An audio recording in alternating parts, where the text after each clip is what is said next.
भारतीय कृषि अनुसंधान परिषद नई दिल्ली और मांझा चैरिटेबल ट्रस्ट लातूर द्वारा संचालित कृषि विज्ञान केंद्र लातूर 2006 से लातूर जिले के कृषक के लिए काम कर रहा है। 2006 से जो भी नई टेक्नोलॉजी कृषि विश्वविद्यालय में और किसी संस्थान में तैयार हो गई हुई, उस टेक्नोलॉजी का हमारे फार्मर्स के लिए यूज़ करना ये मेन हम कर रहे हैं। इस वर्ष हमने लातूर जिले के 250 महिलाओं के खेत पे पोषण वाटिका का निर्माण किया है।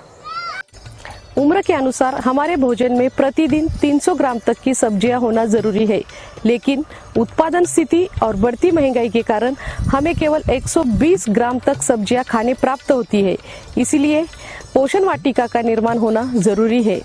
लातूर जिला के ग्रामीण भागों में खेती प्रमुख उपजीविका का साधन है। आजकल किसान खेती में नकदी फसल लेने के कारण पारिवारिक सदस्य के प्रतिदिन आहार में पोषक तत्वों की कमी होने लगी है। इसी कारण उनके बच्चों में, किशोरावस्था के बालक बालिका एवं महिलाओं में कुपोषण, एनीमिया जैसे लक्षण होने लगे हैं। इसलिए इस प्रकार की समस्याओं से निपटने के लिए एवं स्वास्थ्य के लिए घरेलू और सामाजिक स्थान पर पोषण वाटिका का निर्माण होना बहुत ही जरूरी है।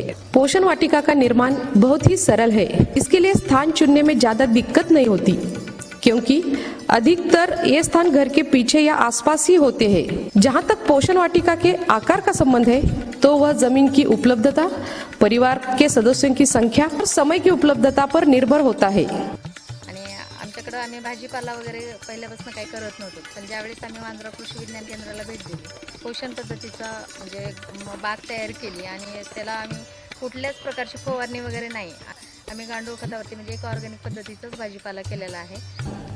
5 से 6 सदस्य के परिवार को 300 वर्ग मीटर की जमीन काफी है।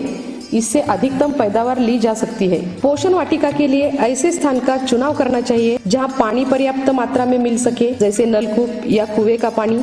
रसोई घर में इस्तेमाल किया गया पानी पोषण वाटिका तक पहुंच सके। पोषण वाटिका में हर वर्ग की, जैसे कार्बोहाइड्रेट, प्रोटीन, विटामिन, कैल्शियम युक्त एवं साल भर आसानी से प्राप्त हो ऐसी सब्जी का चयन करें। इसलिए कुछ दिनों में क्रमवार बीजों की बुआई करना जरूरी है।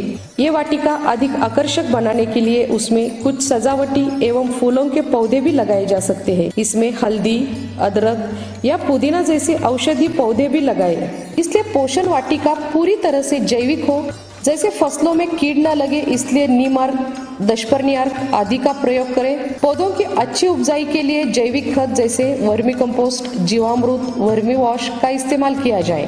या पोषण बागेमुळे सकाळच्या जेवणामध्ये 2 भाज्या और संध्याकाळच्या जेवणामध्ये 2 भाज्या घेतात। पोषण वाटिका के कोनों पर वर्मी कंपोस्ट यूनिट और कंपोस्ट खाद का गड्ढा हो, जिसमें घर का कूड़ा करकट व फसल अवशेष डालकर खाद तैयार की जा सके। इन गड्ढों के ऊपर छाया के लिए बेल चढ़ाकर छाया बनाए रखें। इससे पोषक तत्वों की कमी भी नहीं होगी तथा गड्ढे भी छिपा रहेंगे। इस तरह से पोषण वाटिका से ताजी रसायन मुक्त सब्जियों का सेवन करके हमारे किसान परिवार का कौटुंबिक स्वास्थ्य बन रहा है। फल और सब्जी के खर्च की बचत और बची सब्जियों को बेचकर किसान महिलाएं आर्थिक सक्षम भी होने लगी है।